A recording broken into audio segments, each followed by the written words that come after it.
Mixed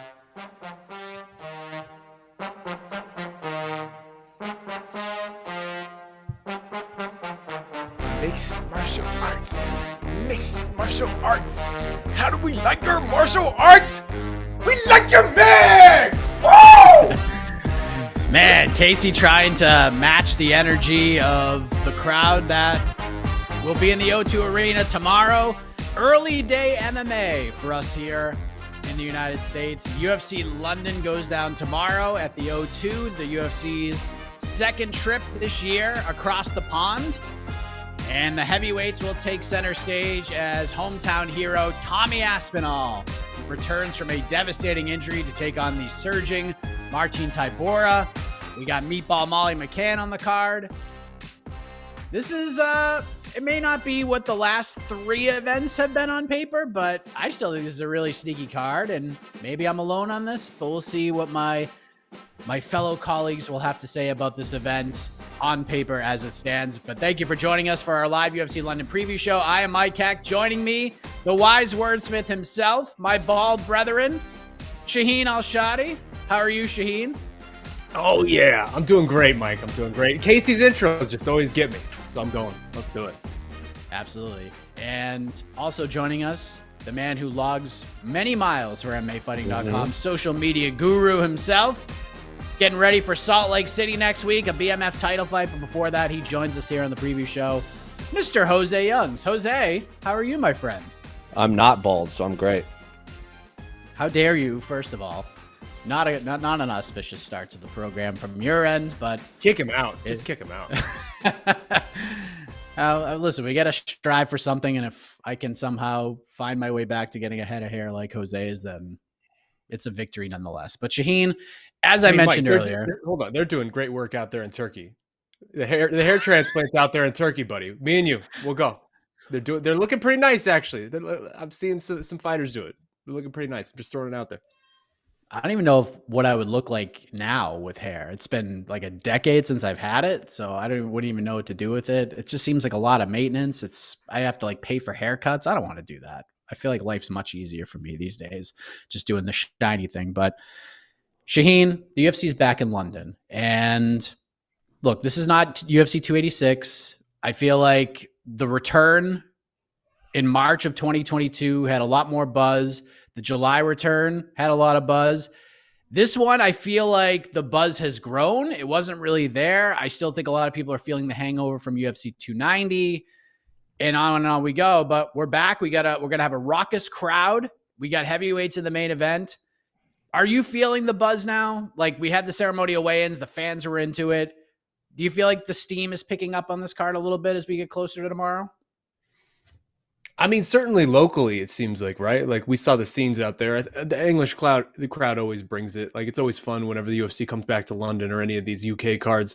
I would say back stateside, I don't know if we're feeling the buzz just because it is another fight night, but it is a pretty good fight night. Like, I agree with you. I think this card is sneaky good. Maybe, the main card isn't filled with really sexy names, really big names, but a lot of these matchups are really compelling. It's a lot of the best of that region, and I don't know. I'm really intrigued by a lot of what we're seeing here. Jose, as a fan of high-level martial arts and highly competitive fights, I feel like we get a bunch on this card. I think, as Shaheen said, sneaky good is probably the right way to describe this. We obviously would love to see a more loaded card and higher stakes across the board, but we can't get that every single Saturday. But all in all, I think this is going to be a fun card from start to finish. Your thoughts on the lineup on paper before we get to the main event? Yeah, there's a lack of massive superstars to draw interest in, as Shaheen said, stateside, but there's a lot of fighters that I'm very interested in watching, and there's a lot of fights that I'm specifically the main card. I don't think in terms of actual athletic competition, I'm looking at the lineup right now. In terms of actual athletic competition, every fight on the main card is fun. Every fight on the main card is interesting.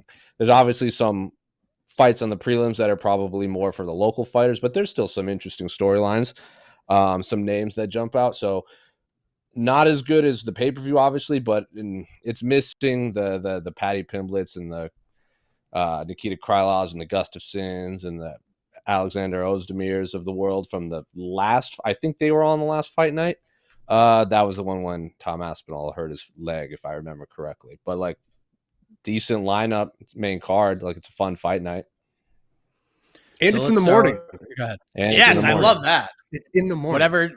Whatever gymnastic Cannot scale overstate. there is. Yeah. Whatever gymnastic score there is, it automatically gets bumped up an entire point because of the early day MMA. But let's talk about this main event, Shaheen. Tommy Aspinall is back, as Jose laid out. Most recent appearance, gnarly injury, really bad against Curtis Blades. Unfortunate way that fight played out.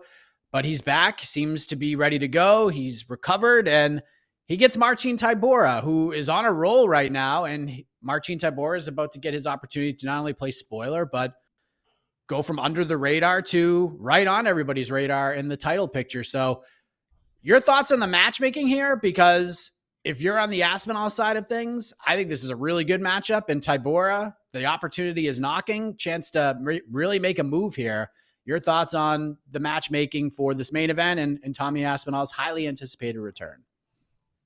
No, I like it. I exactly for the reasons you said. I think this was really shrewd work by the UFC and also by Tommy Aspinall, who kind of called his shot here, right? Like, he kind of put his finger in Marcin Tybura's chest, and Tybura reciprocated it, and they sort of made this matchup themselves. It's funny, the life cycle of these sort of things, right? Because before last year, like literally basically a year ago to this day, more or less, by the time this fight comes, Tom Aspinall was sort of the big up and comer, the big new talent, the blue chip prospect in this heavyweight division, right? And then he goes out there, tears everything in his knee 15 seconds in, torn MCL, meniscus, ACL damage. And all of a sudden, it feels like over this past year, Tom Aspinall has become completely forgotten within this picture. And Jailton Almeida has sort of risen to take a lot of that thunder. I feel like now we're talking about like Jailton is the hot prospect. Jailton's the future of the heavyweight division.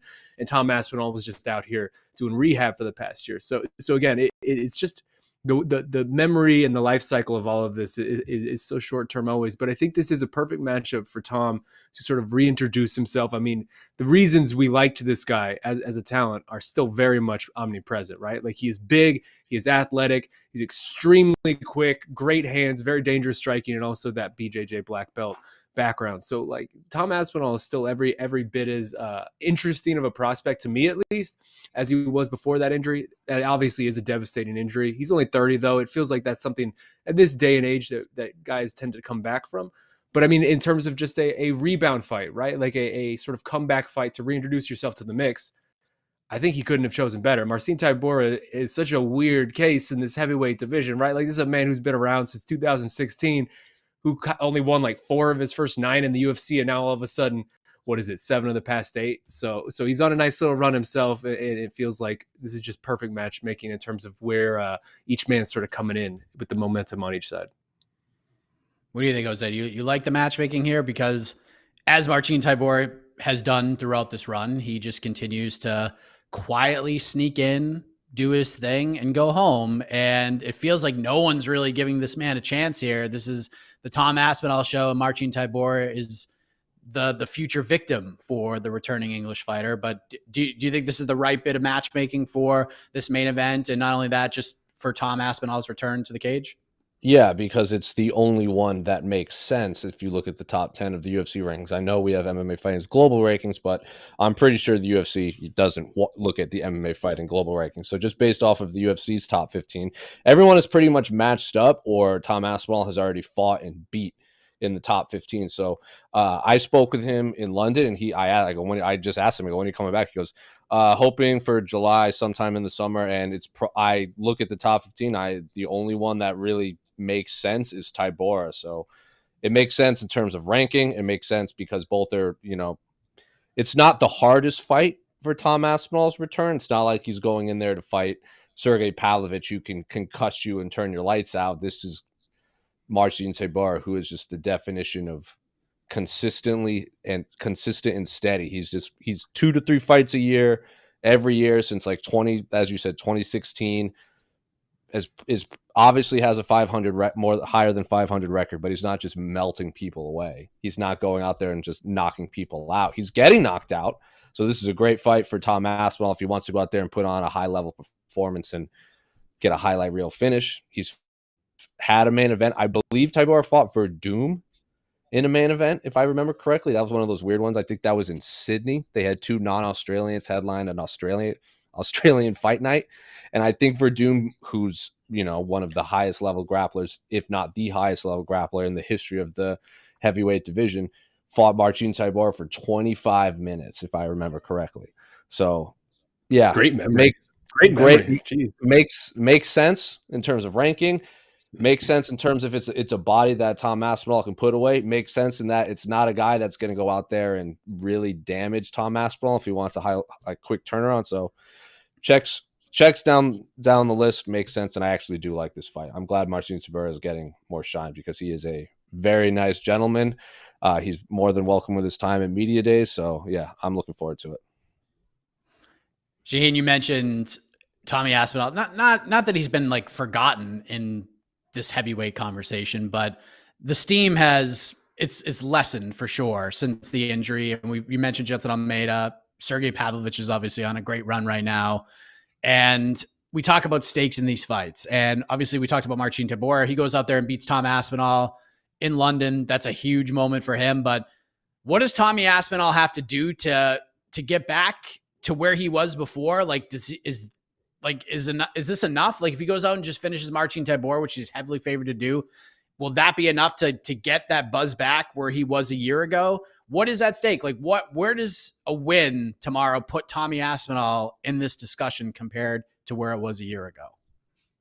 That's a good question. I will say it's fun having Tom sort of back in the mix, right? Because if you watch some of his interviews in the lead up to it, like the way he looks at the game is it's very interesting. It's very astute. It's very self-aware. And he was sort of all of those, throughout this past week. He sort of laid it out for us, right? Saying that heavyweight MMA, the rules are a little bit different when it comes to these sort of things, right? Like if Tom Aspinall goes out there and puts out, a 25-minute decision against Marcin Tybura, as Jose just referenced, like for Doom, I don't know that he's very, very close towards sort of the title pecking order, right? Like I think he probably needs couple wins at that point to maybe be able to get back to that spot. But if Tom Aspinall goes out there and does the spectacular Tom Aspinall stuff that we have seen from Tom Aspinall in the past before the injury, and he maybe sparks out Tybura in a round or just has a very fun fight, a very entertaining finish, anything like that, I think it's very possible that he shoots right back up there and he's maybe one fight away from competing for that title. I mean, this is a guy who we've seen it. The London crowds go crazy for him. He has that sort of regional appeal. But also he just is something that we don't have a lot of in heavyweight MMA, and that is he's just so incredibly athletic, and that just makes for tantalizing potential, but also just really fun fights. And it feels like the UFC's behind him. So I mean, this is a weird division right now. We had to wait so long for the Stipe situation. It's very possible that both of the men competing for the heavyweight title in November in MSG end up retiring after that fight, right? Like I think there's a very real world that both Jon and Stipe walk away and that title is suddenly vacant. It would make a lot of sense if Tom wins this fight to be able to throw him in that vacant title fight with Sergey Pavlovich or something like that. So I don't know. If Tom goes out there and does something spectacular and reminds the world of why we were so high on him to begin with, I think it's very conceivable that he's one fight away at most from a title shot. But then again, weirder things happen. And Marcin Tybura, for as much as people are overlooking him, this man knows how to make things a slog. Like he knows how to outwork people. He knows how to drag them out to a decision, right? Like 7 of his 11 UFC wins have come by decision. This is sort of a feature of who this guy is. Like this is just how he gets things done. So I don't know. I mean, this is not an easy man to spark out or have, an entertaining finish on by any means. So Tom certainly has his work cut out for him. But like Jose, I agree. I mean, this is, of all the sort of possibilities for Tom, this feels like maybe the best possible chance to come back, take, not as Sergey Pavlovich type of damage that you would, and be able to put on an entertaining and exciting finish. Yeah, Tybura is very sloggy. And not in a bad way. Like ask Alexander Romanov how tough it is to put that dude away. Romanov, almost 10-8'd him, at least in my opinion. And Tybura stood up at the end of the round and got a little momentum back. That's just how tough and durable this guy is. What do you think about the stakes of this fight, Jose? Because like Shaheen mentioned, we got Jon Jones, Stipe in November. We have Jailton Almeida, Curtis Blades expected to happen in November. We got Cyril Gane getting ready to fight Sergey Spivak in September. A lot of moving parts at heavyweight right now.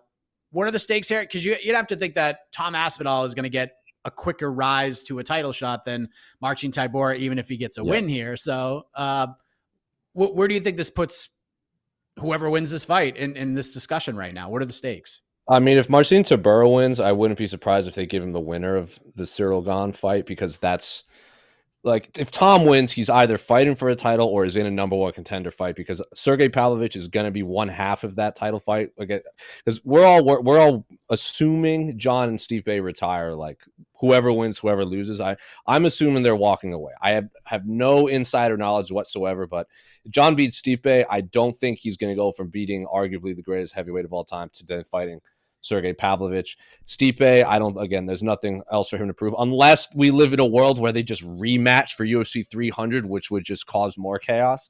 I think Tom Aspinall will probably fight either Jailton or Sergey Pavlovich, either for a title or a number one contender fight. It seems like those three are the ones that are kind of circling each other. At one point, it was Tom, Cyril, tied to Ivasa, and there was that point in time, it was a flash of pain, where Chris Daukaus was a possible heavyweight contender. And I've spoken to Tom. He's like, yeah, that was a weird time when people kept trying to match make me with Chris Daukaus, and I knew I would just melt him. Like, looking back, that was bizarre. So it's at one point it was them. Tom is kind of still floating. Cyril has fought for the title twice. He's held the interim title. Ties on that downward trajectory. If we're talking new blood, it's really Tom, Jailton, and Sergey Pavlovich. So one, if not two of those, will be fighting for an interim title. I think Tom has more to win. Obviously, both gentlemen need the win, but I think Tom, if I'm a betting man, has far more to gain with a win over Marcin Tybura. Agreed. And he is heavily favored to do so, Shaheen. Tommy Aspinall, minus 475 favorite, according to our friends at DraftKings Sportsbook. Comeback on Marcin Tybura, plus 350. Are you with the odds right now, Shaheen? Is Tommy Aspinall going to send the O2 Arena crowd home happy and singing his name? You know, before I make the pick, I want to ask you something, Mike, because this is sort of the biggest question surrounding this fight, and maybe just this division right now that has me the most curious. And because I don't know if I believe Jon Jones. Ultimately, like Jon Jones has been saying a lot that this is going to be his retirement fight, that he beats Stipe and he's out. And I think there's a very clear world where that could happen, right? He waltzes into the heavyweight division, gets like a pretty favorable matchup against a guy with no wrestling, and then fights a 41-year-old, one of the greats, but someone who's 41-year-old, probably past it, and then sort of waltzes out. It's like, I did it. Like, that seems very Jon Jones-ish. He could do that, certainly.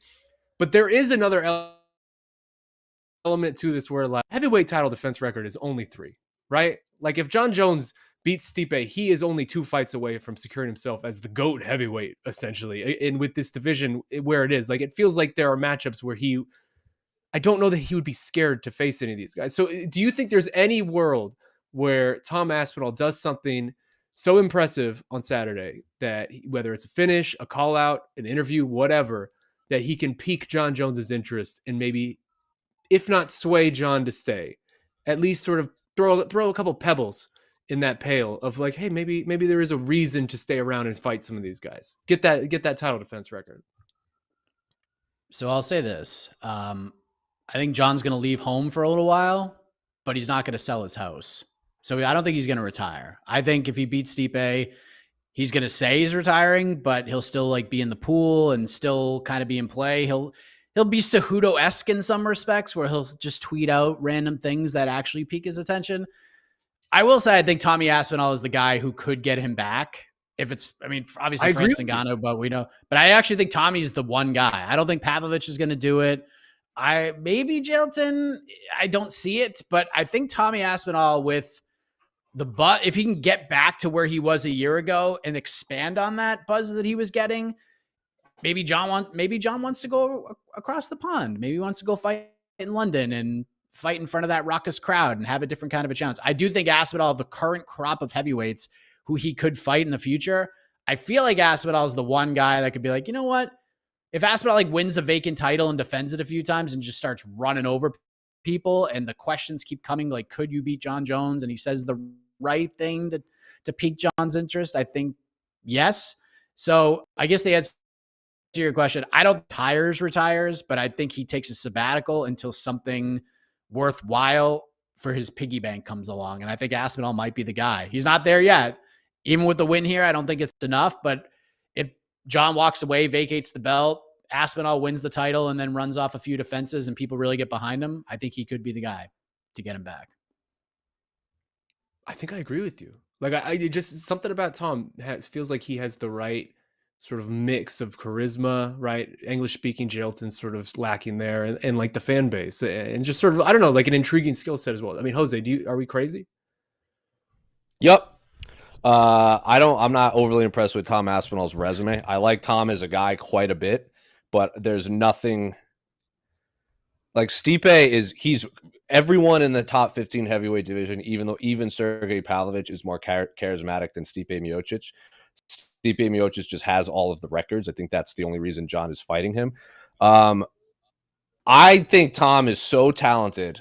I don't think he's the one presently to get Jon to stay, unless he goes out there and spinning wheel kicks Marcin Tybura and his head lands in the crowd. I don't get it. I don't understand. Maybe it's because Ariel keeps playing the Tommy Aspinall chant that everyone gets hyped up. It's the same thing I said when you guys were all high on Jake Matthews after one win. Like, I was not impressed with No, you dare say you guys. That was Jed who ranked him in the freaking top 10. We're dragging you into that, Mike. History will show that Mike was. And your bold brethren over here, like Jake Matthews won, and everyone's like, "Oh, Jake Matthews back." I'm like, "Yeah, he beat it. He had a man performance that night. He beat it. Jake Matthews. Look, if there was you guys Jake Matthews moment, and it was beautiful, and it's gone. It doesn't matter now. You guys consume the MMA fighting product, so I'm not speaking to you guys. So I'm speaking to everyone that's watching this. If you watched the post show last week, which I know you guys both did, actually, and you listened to it on every platform you can listen to podcasts on the MMA Fighting Podcast Network. Great. I said I was so unimpressed with Andre Fiala's win that I was unimpressed with Jake Matthews. That's the level of I don't understand what you guys are seeing. It's sort of the similar with Tom Aspinall. I have so many questions about Tom Aspinall's abilities to beat Jon Jones and the Stipes and the Pavloviches. Like, I still have questions of whether he beats Curtis Blades, honestly, because Curtis Blades is very good at MMA. That was a freak injury. Like, Volkov can beat anyone and lose to anyone. Sergey Spivak, at the time Tom beat him, was not on the best run. Andrei Arlovsky is not the same Andrei Arlovsky we saw 4 years ago in the UFC. Alain Boudreaux and Jake Collier, not even remotely top 25 heavyweights. If Tom Aspinall had beaten Curtis Blades, then yes, 100%. But I have too many questions about Tom Aspinall to say that he's the one. Because if he goes out there and has a snooze fest, because MMA fighting said a whole lot about Alexander Romanov too, and what happened when he fought Marcin Tybura. Like, Marcin Tybura is a hype derailer, and he not in the fact that he knocks you out, he just makes you look bad. So if he wins, great. He gets the second half of his paycheck. But if Tom Aspinall has a boring fight, 25-minute fight against Marcin Tybura, and the O2 Arena is booing, not a good look. And I don't think that's going to get Jon Jones to say. So ask me this question again after tomorrow morning, because it's a morning card here on the Pacific time.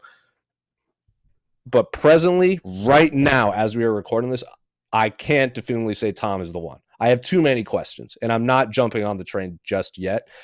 I'm still 1 foot on the Jailton train, honestly. Like, none of the heavyweight prospects, I'm like, that's the guy. So I have too many questions about everyone.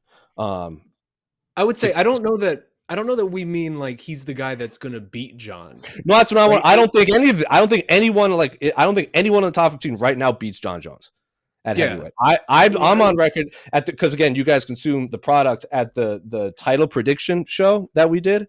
I said Jon Jones heavyweight champion by the end of 2023 was a lock, and he hadn't even signed to fight Cyril yet. You're going to probably lose that if he retires. Just letting you know that. That is a very good point. Like, I could lose by default. Like, everyone that picked Amanda to be the champion at the end of 2023 in 2 divisions is wrong, because there is no champion in 2023. That is an excellent point. But I also am on record saying Hamza was going to be the middleweight champion, so I'm going to be wrong there too. I don't know. I'm in terms of interest to keep Jon fighting.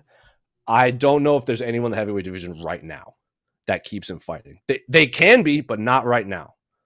Yeah, I guess I don't mean in terms of resume, because obviously Tom doesn't have the resume right now, and No. that's sort of what not even this close. fight is about, and obviously whatever the next fight would be, that's sort of is like he's still on the come up, so obviously he doesn't have the resume. To me, it feels more like and this is maybe I guess a comparison just because they come from the same country, but it feels like a Darren Till situation with Tyron Woodley, where like Darren Till had like this unique brand of hype that sort of had people believing and that sort of thing. And it made for a really intriguing lead up and matchup and that sort of thing. And I think that maybe Tom could become that for the heavyweight division, especially if he looks spectacular tomorrow. But as we said, it's really hard to look spectacular against Marcin Tybura. So these are all ifs and buts and candy and nuts. But ultimately, I don't know. That to me is the most interesting question right now with this heavyweight division, because there are so many people in this division I would love to see Jon fight. And I just don't have faith that we're going to see any of them, frankly. But I want to see it. But anyway, to go back to the original point, I am picking Tom Aspinall. I think ultimately the biggest question is, how badly is the knee injury going to affect him? How badly is that recovery? What did that diminish from him? Because his biggest gifts were his athleticism, were his ability to move around. Like a lot of heavyweights don't move around, and sort of the quickness and the athleticism and that sort of thing. If that's not diminished at all, which I mean, I hope it's not. That was a bad knee injury, but again, he's 30 years old, and modern medicine's pretty great with this stuff. I think he's gonna roll over Marcin Tybura, but again, Marcin Tybura makes things a slog. We've seen it over and over again, so we'll see. I'm calling Tom Aspinall second round knockout, though. Yeah, I mean, and again, just to clarify before I get your pick, Jose, this is a prize fighty pick, like a potential one, and Aspinall's 2 years minimum away from getting Jon Jones' attention. So I just want to put that out there. Like many years, he's many fights and potential title defenses away from getting Jon's attention. But I just feel personality wise and the buzz he could create, he could be the one. Because I don't think Pavlovich or Jailton, he's charismatic, going to be that for him. Yeah, he wants to make money. We don't have a lot of charismatic heavyweights. Like that's just the reality. And this is 100%. And I want to say this is all relatively new for Tom, this charisma we're talking about, because remember for years, he's like, I want the slow build. Like, I don't want rush. I don't want this. I don't want that. And then he gets hurt. And all of a sudden he's like, no, I'm like, now he sees it. Like it's night and day. Like getting hurt changes a fighter's perspective. Yeah, man. Like being on the shelf. The window is small, dude. The window being is small. Being on the shelf for 12 months is a life-changing moment. So this is a new Tom Aspinall we're seeing. If he keeps it up, if he goes out there, so I'm picking Tom first round finish. If he does it in a spectacular fashion and gets on the mic and just cuts like absolute vitriol on the mic towards Jon and Stipe, then we're talking. I don't know if that's going to happen, but then we're talking. But if he does something spectacular and just nails the post-fight speech in front of an insane O2 arena, yeah, he's the guy. Like, then I'm ready to crown him. Yeah, I got Aspinall first round submission. It's club and sub. I think Tybura throws a punch. Aspinall counters with something big, drops him some sort of armbar or something nasty. And I think it's a raucous crowd that will be celebrating the win. Tommy Aspinall's song will be sung very loud, and we'll see what he does on the mic. There's another part that people aren't I haven't seen too many people talking about, but Marcin Tybura essentially had a camp preparing for Tom when he was the possible replacement for Alexander Volkov, when Volkov might not have fought in England. So this is essentially 2 camps he's had for Tom Aspinall. One of them was a maybe, and one of them was a definite. I'm very curious to see if Tybura has put together any sort of game plan for Tom Aspinall in essentially 2 camps. Because he also people forget he weighed in to fight Tom that first return in London. Yeah. Real quick before we move on to the other things that are going on, Shaheen, this is obviously a 5-round fight, and I think most people are expecting Tommy Aspinall to get in and get out and come out relatively unscathed. But as you said, Tybura is tough to look good against. He's tough to put away. If this fight gets to like round 3, if we get into the championship rounds here, who do you think that favors more? Does this favor Aspinall or does this favor Marcin Tybura because of the slogginess that has been so effective for him? That's a tough question. I mean, we just haven't seen it, right? Like we haven't seen Tom go past the second round his whole damn career. Like and even that was like the early stages of the second round. Like we just don't know this guy's gas tank. We don't know what he looks like in the 4th round. We don't know how well his style, which again is very movement heavy, sort of holds up throughout the course of a 25-minute fight. So I guess I would default to saying Marcin Tybura, but that's purely because it's just the unknown. Like I have no actual concept of an idea of what Tom Aspinall looks like in the third round. Maybe he's a third round god. Maybe he's Yoel Romero. Third round Tom Aspinall is the new mythical fighter that's going to dethrone Jon Jones. Who knows? That's funny. Jose, what's your gut telling you on this question? On the 5 round, again, there's just so many questions that I have. Like for all we know, we get mythical third round Tom Aspinall, but on the flip side, maybe we get what happened Mythical with Jairzinho. Maybe we get mythical Marcin Tybura, who fought in Salt Lake City, elevation of like 40,000 feet or whatever. It's like you're fighting on the moon out there. But then for all we know, Tom Aspinall could have the same cardio as Jairzinho, and he just gets melted. He just melts in the third round. I don't know, and that goes along with how many questions I have for Tom Aspinall. My gut says, just watching him fight, he seems like he can go forever. Same as Marcin Tybura. So if it gets past the third round, on paper, you have to just give the slight edge to Tybura just because we've seen it. Like scientific method, we've seen the outcome. He can do 5 rounds. Haven't seen it with Tom Aspinall. There's too many unknown variables. So my gut says he can do it. If it gets past the third round, I'd still pick him to win. If this goes to a 25-minute decision, which I can't imagine it does, I would still pick Tom Aspinall to win. I just think I think at the end of the day, I think he's just a better martial artist than Marcin Tybura. I think he just has more tools to win. But the one tool that's cardio is unknown for Tom. But my gut says he can go 25 rounds. 25 minutes. 25 rounds would be insane. Pulled out the scientific method on the preview show. First ever scientific method poll. Well done. This is what happens. This is what I bring to the table. It's not Jed's bad takes. It's Jose's proven scientific facts. You're a man of science. We all say it all the time.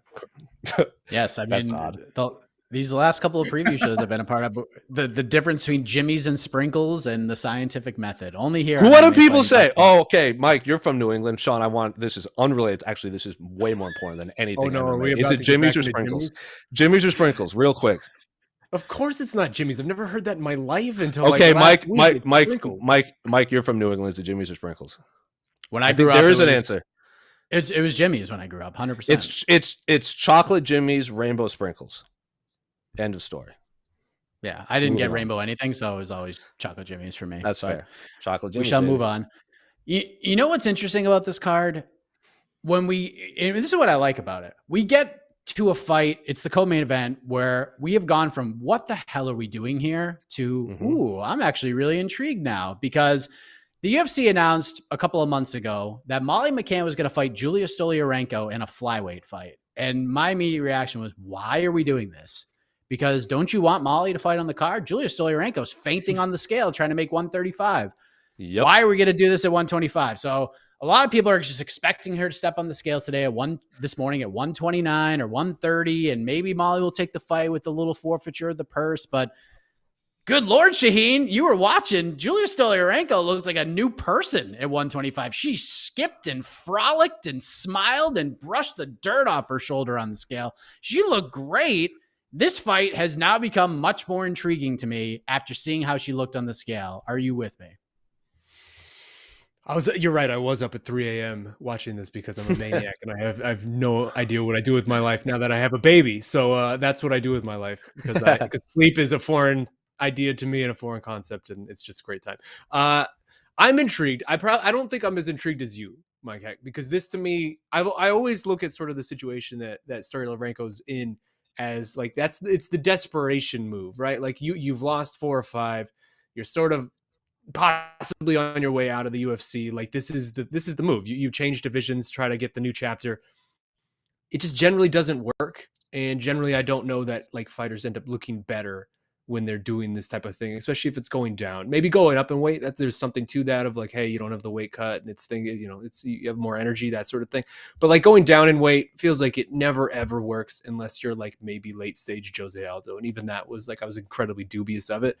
So I don't know. I'm intrigued mostly because I just really enjoy seeing Molly McCann fight in front of this crowd. I mean, it seems like it brings something special out of her. We got multiple knockout of the year candidates from her from this sort of setup.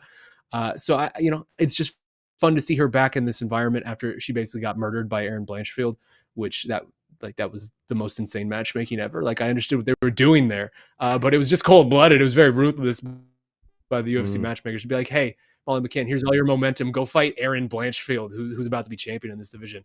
Have fun with that. So I don't know. It's going to be fun to see Molly sort of back in this crowd, back in this setup, back in a fight that seems very winnable for her. But in terms of the story of Renko, I think you're probably more intrigued about that aspect of it than me. But you know, we've always been, a lot of us been wrong a lot of times, so maybe we'll see. Yeah, I think it could be a very fun fight because basically my line of thinking heading in was either this fight's not going to happen or Stoliarenko is going to miss weight by a bunch. And even if she makes it, she's going to look horrible on the scale, which is going to be like a nice win for Molly. But seeing Stoliarenko like this, Jose, when she has it, man. I mean, she ran over Jessica Rose Clark, and I know Jessica Rose Clark isn't in the UFC anymore. And she brings a style to the table, especially with her grappling and her submission game, that could give Molly problems if she's having a good night. And let's also add, when it comes to violent, crazy-ass fights, Julia Stoliarenko is no stranger to that. Just go back to 2020, one of the fights of the year against Lisa Verzosa at Invicta FC. That was a crazy fight. Oh. So I am more intrigued because I think this fight is more competitive and it's a lot more fun, especially after seeing Stoliarenko looking the best she's looked on a scale since returning to the UFC. I think this is a good co-main event and a great fight for Molly because, as you said, like Julia's a get-got type fighter. And who she lost to? Like Yana Kunitskaya, I know she's Yana Santos now, but at the time, Yana Kunitskaya, I know she lost to Alexis Davis. Julia Avila. And like those are three very good fighters, two of which fought for the title. Julia and Chelsea Chandler. And Chelsea did run away. Maybe hurts the argument a little bit. Maybe hurts the argument, but like, yes, maybe hurts the argument. But she, like, if I remember correctly, Julia got finished in the first round of that fight, which rarely happens in women's MMA. So get-got type fighter, a very winnable fight for Molly. And even if she loses, both of these women's fights, like especially Julia's fights, are exciting enough that I think if Molly does lose, it's not going to hurt her stock because the crowd's going to be so into the fight that they're witnessing. I think this is a perfect matched fight for the co-main event in the O2 Arena. I think I'm not as excited as Mike, but I like what the UFC did with this. I think they actually nailed it with this matchmaking and placement of this fight. Yeah, nice intense face-off between the two ladies, and Molly's always in an intense face-off. Like she's never. I gotta love it. You gotta love it, right? Like it's so fun. Yeah. I will just say, like it speaks to what maybe all of us have been saying. Like we complain sometimes of the setup for these type of regional cards where it's like, hey, it's a good like up and down lineup of local fighters, but they're probably all going to lose, and this is probably all going to be depressing, and like everyone in the crowd's going to go home unhappy. I think the matchmaking for the main event and the co-main event, like it feels like the UFC tried to set it up so that everyone in the crowd is going to go home very happy. So you got to appreciate that.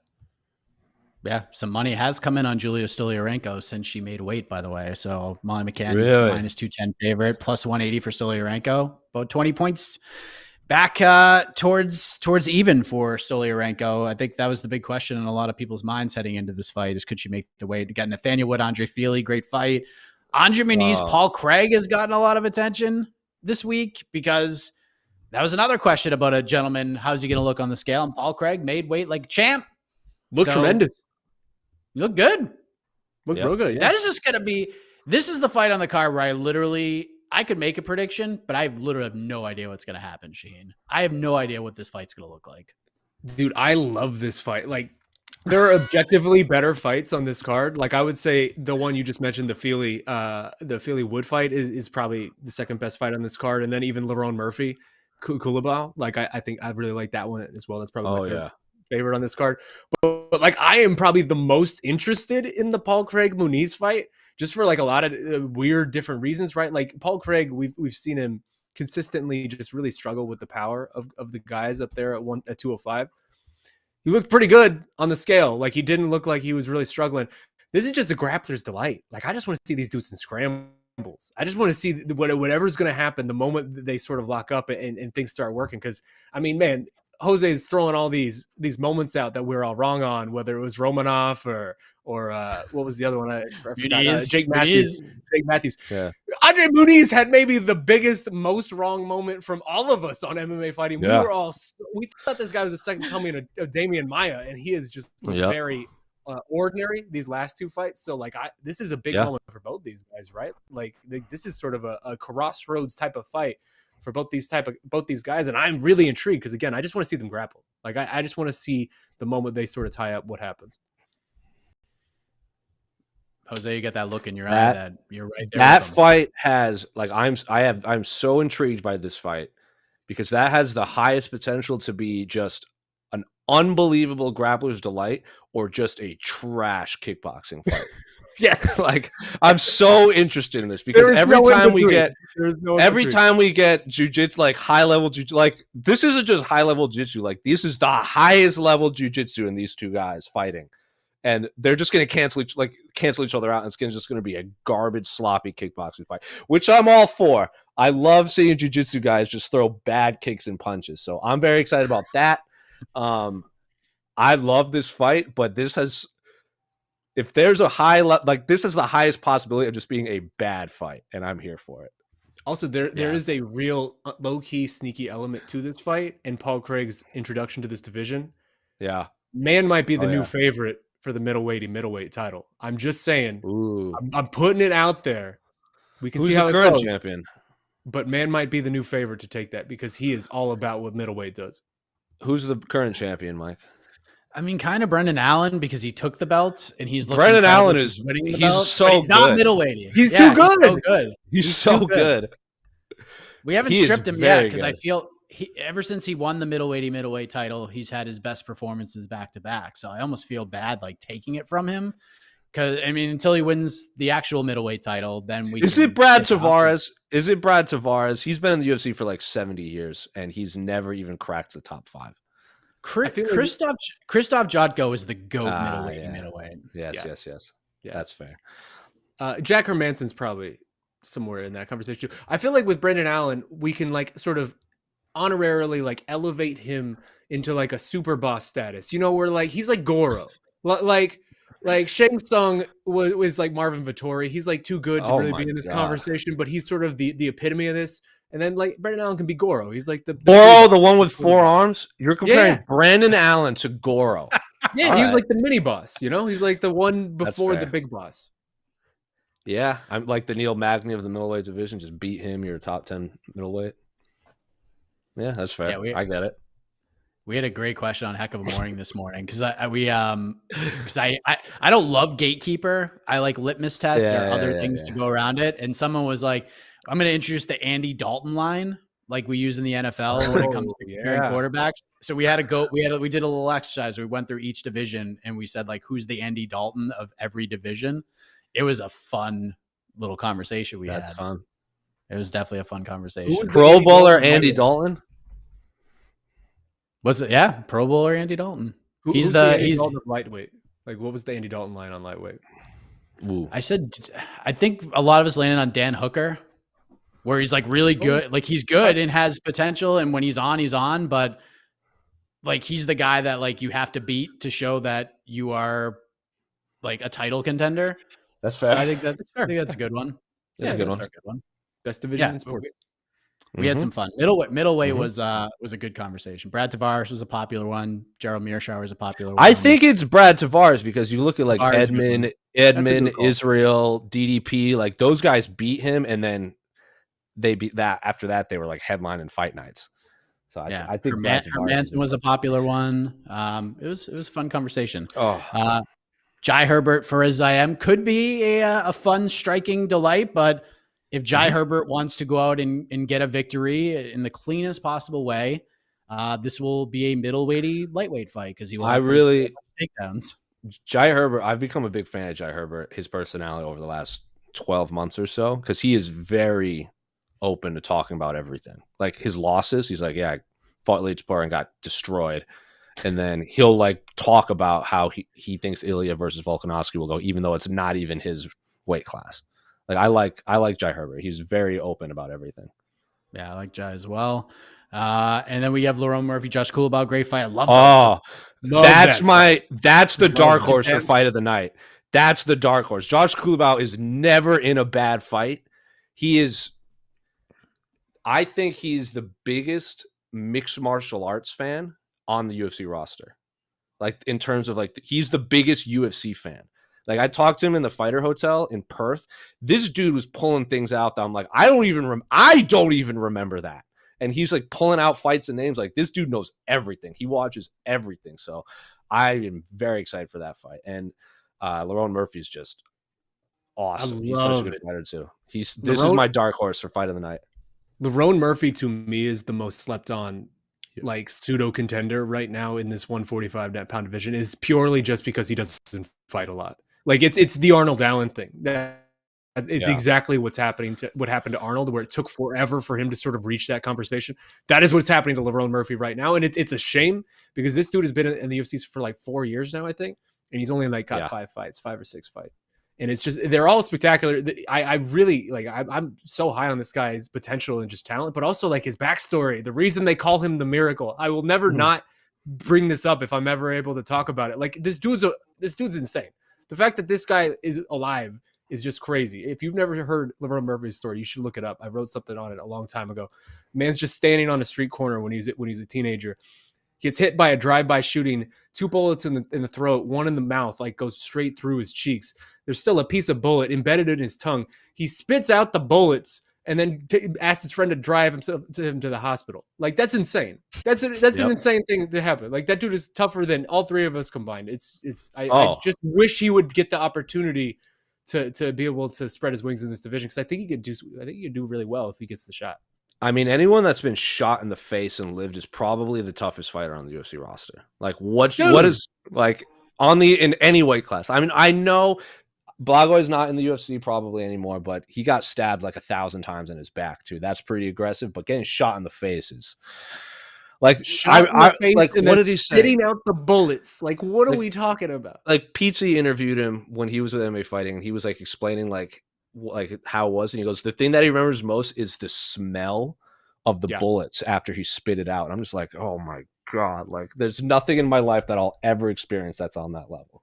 Like they call him the Miracle for a reason. Like it's obscene that he's alive. A piece of bullet still embedded in his tongue. Like, I think the only reason he's sort of slept on is because before his last fight at 286, all of his fights in the UFC were in Abu Dhabi on Fight Island. So it was like weird time.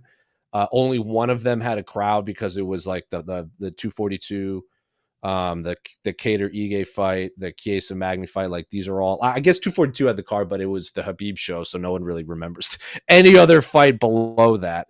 So that was the Habib Poirier fight, but after that it was just Fight Island stuff. And then he finally got a shine again at 286 when he's supposed to fight Nathaniel Wood. It bothers me that Nathaniel Wood and LaRon Murphy are on the same card. They're not fighting each other because there's a lot of heat there. Like LaRon Murphy threw a lot of grease in Nathaniel Wood. Love Nathaniel Wood Feely fight, but it should be Nathaniel Wood and LaRon Murphy. I think a lot of people would agree with that. And for the first time in his UFC career, LaRon Murphy stepping in the octagon for the second time in a calendar year. So good signs. Good signs. Just fought in March. So 4-month turnaround. We love that.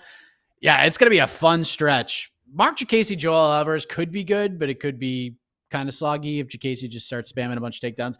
Best stat of the card, Joel Alvarez, 0% takedown defense in the UFC so far in his career. That's funny. It's impressive. That's impressive. It is impressive, but Mark Jacasey is not as good as he is. He's no Arman Sarukian, so I think there are opportunities for Joel Alvarez to do some damage here. Danny Robbins, Johnny Parsons is just going to be an absolute battle. Someone's going to sleep in that one. And Davey Grant, Daniel Marcos is going to – that's my low-key my low-key banger. That's my low-key pick for fight of the night is that one. Not reaching too far because Davey Grant's always in crazy fights, but – Daniel Marcos is fun as well. So should be a fun watch. And it starts early. Let's bring in Casey. Take a couple questions from the peeps before we get on out of here. Hi, Casey. Sun's out, guns out, boy. Let's go. Yeah, buddy. How you doing?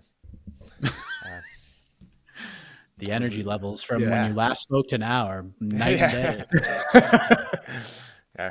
I was done. I had like 10 seconds, and now I'm just like, fights.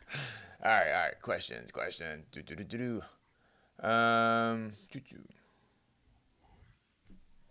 Why isn't Arnold Allen on this card? Because he just fought Max Holloway for 25 minutes in a war not Took that a long lot of ago. damage. Took a lot of damage. I mean, people that fight Max Holloway and lose usually don't fight for a while, like Cater and Yair and probably now Arnold. That's why Basically anybody who's not man. Alexander Volkanovski. Yeah. Mm-hmm. Mm-hmm. Yeah. But that's the biggest reason why.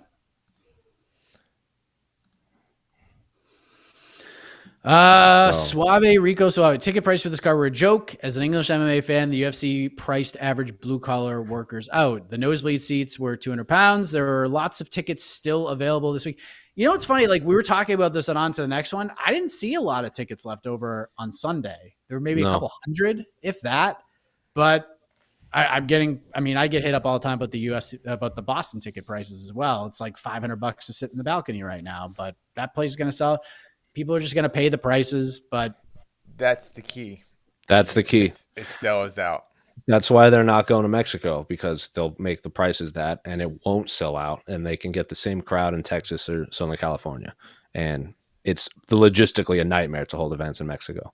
Like, so the Mexican Independence Day card, if you look at like that week historically in Vegas is like every Mexican in the world goes to Vegas that week. It's just, they've been doing it forever. Like there's no hotels in Las Vegas at all because every single musician from Mexico plays in Vegas. So like it's going to sell regardless. You could sell a ticket at the T-Mobile Arena for $1,000 and it will get sold that week. So that's just, that's not going to change. The ticket prices aren't going to go down.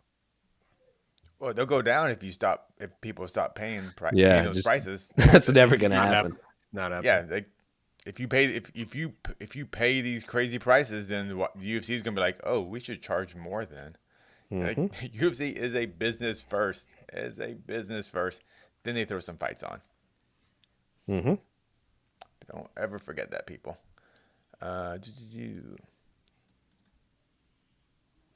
The last 3 UFC events in London felt like they had a ton of buzz and hype leading up to them. Why does this one feel like it's a little flat in comparison? I mean, we kind of talked about this earlier, Shaheen, but what would you say is like the biggest reason why? Do you think it's the ticket prices or? No, I mean, I don't think ticket prices affect the way we talk about cards and things like that or excitement online for them. I mean, ultimately, there's a couple of things, right? One, Marcin Tybura's fighting in the main event. It's a little hard to make that look sexy on the marquee, regardless of whether it's Tom Aspinall across from him. But also, too, I mean, I think it's exactly what we said at the top, where it's not a lot of sexy names. It's not the Patties and the Arnolds and all these guys. Like, it's very good fighters who are going to probably have very fun fights, but I think a lot of the fan base probably doesn't know a lot about a lot of these guys, and they're probably going to find out. To me, this is the UFC really testing the market. Like, oh, okay, we know you guys show up for awesome cards. Let's just throw fights up there where you still show up and you still pay those prices. And it looks like the fans have. So, unless the ratings or the ticket sales don't add up, no, they're gonna keep doing this. That's why. I mean, but Dana's not out there, right? Like Dana's not doing he didn't do like any big Yeah, he wasn't at the face-offs. Mm-hmm. I will say this.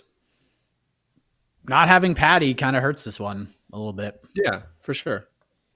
100%. Also, if you remember last year for the Aspinall Blades fight, the fight card before that was Yair and Brian Ortega, and that ended all wonky. So I think people that left a bad taste in people's mouths. So going from that into another fight, people just wanted fights. Like people are still high on UFC 290. That's arguably the most exciting card top to finish ever. So people are probably just burnt out. Yeah.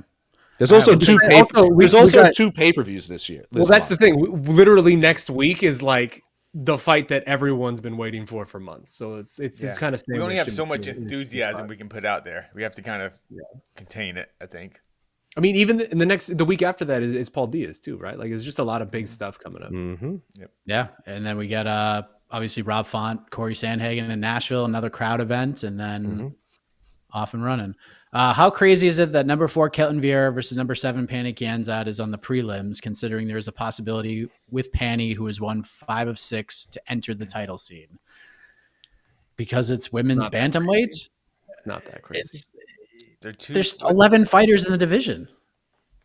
That The sounds UFC good, yeah. doesn't care about rankings. The UFC cares about what's going to be a fun fight, and there's a very high chance that's not a fun fight. Correct. It's going to the cards. Yeah, and neither fighter has any kind of well, Panny is European, but there's no real British connection like the Mali fight being the co-main event. So yeah. It's to me it's just UFC not caring about 135. That's all. Two ranked fighters on the early prelims on a fight night. Yeah, It speaks to the stage that women's bantamweight's at, frankly. Panny has no wins over anyone in the UFC presently. I just looked up her resume. So people keep saying that about Juliana Pena. Panny's in the same boat. All right, well, we'll see what happens. All right, we'll take one more. Hey, maybe they'll have a war. Maybe they'll have a war. And I hope so. Did you? I saw someone ask earlier about favorite submissions. I like that. Oh, you just go random. Not even about this card. Where is that? All right. Favorite submissions of all time. Jose, you go first. And we'll go down. It's from the second I saw it. It has been my favorite, and that's Zombie Darce choking Dustin Poirier. That's my favorite fight of all time. From my favorite fighter of all time. In Fairfax, Virginia. Fight of the year, baby. Fight of the year, baby. There was a point, like, if we ever do, like, I'm never on shows, but if there's ever a damn they were good with Zombie, like, I can't not be on that. You're calling dibs? I can't like I'm hosting. I'm just gonna be like, here, I'm gonna talk for 45 minutes, and then you guys are gonna be like, I agree, and then that's the end of the podcast. That was essentially what the Robbie Lawler podcast was. You guys should check it out. It was a lot of fun. Do it. It was good. What's your favorite submission, Jose? My favorite? I just said it. No. Your favorite submission you like to do when you train. That's why I was not good at all at grappling offensively. The only thing I consistently hit was the only thing that I practiced were Ezekiel chokes because they're funny and they're so embarrassing when you submit someone with them. So that's my favorite thing to do. I did it to Pizzi at Media Day once. And then he showed me how remember he showed me how that weird flex he has where he put his foot behind his head. Yeah. He did that while in an Ezekiel choke. So probably Ezekiel chokes because that's the only thing I trained because I liked people being embarrassed when I submitted them with it. I had a really mean triangle from Spider Guard back when I could do jiu-jitsu before my back threw out. Like I was catching a lot of people with that in a weird way. Like I had a really nice one of those. But the actual favorite submissions of all time, I mean, two stand out to me. Tate home, like Miocic Tate pulling that off. That's an underrated. That's an underrated shout out. That's like one of the drama. The drama of it. The drama of that was just insane. Like that's Miocic Tate's only moment ever to be able to get the UFC title, and she does it. Also, just a classic. Nick Diaz, Takanori Gomi. When he was high out, when he was on the mood, when he was on the mood, and he's like he had to do all his interviews in glasses because he couldn't see straight.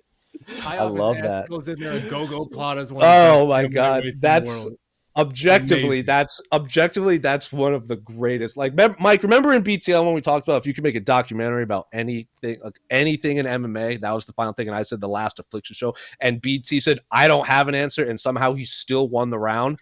I changed my answer. I changed my answer. I want a full documentary on Nick Diaz versus Gomi. Full. I want everyone interviewed. 100%. I think Sean has the right answer. For sure. I will say and maybe this is kind of recency bias. It wasn't. I mean, it's not like it happened yesterday, but the biggest. I love the Miocic Tate one. That's a great pick. Yuri submitting Glover was the most like the loudest I have ever been after watching a submission. That is like where I almost woke my family up, and it wasn't the most aesthetically pleasing submission, but it was just so insane and out of nowhere after just the wildest fight. One of the wildest fights of all time. Yeah, that one sticks with me for sure. Even though it's not the most technically savvy submission ever, that one sticks with me. I can't remember. Were we doing watch parties when that fight happened? No, we did them God, that's a missed opportunity. Oh, we started them like 3 months later.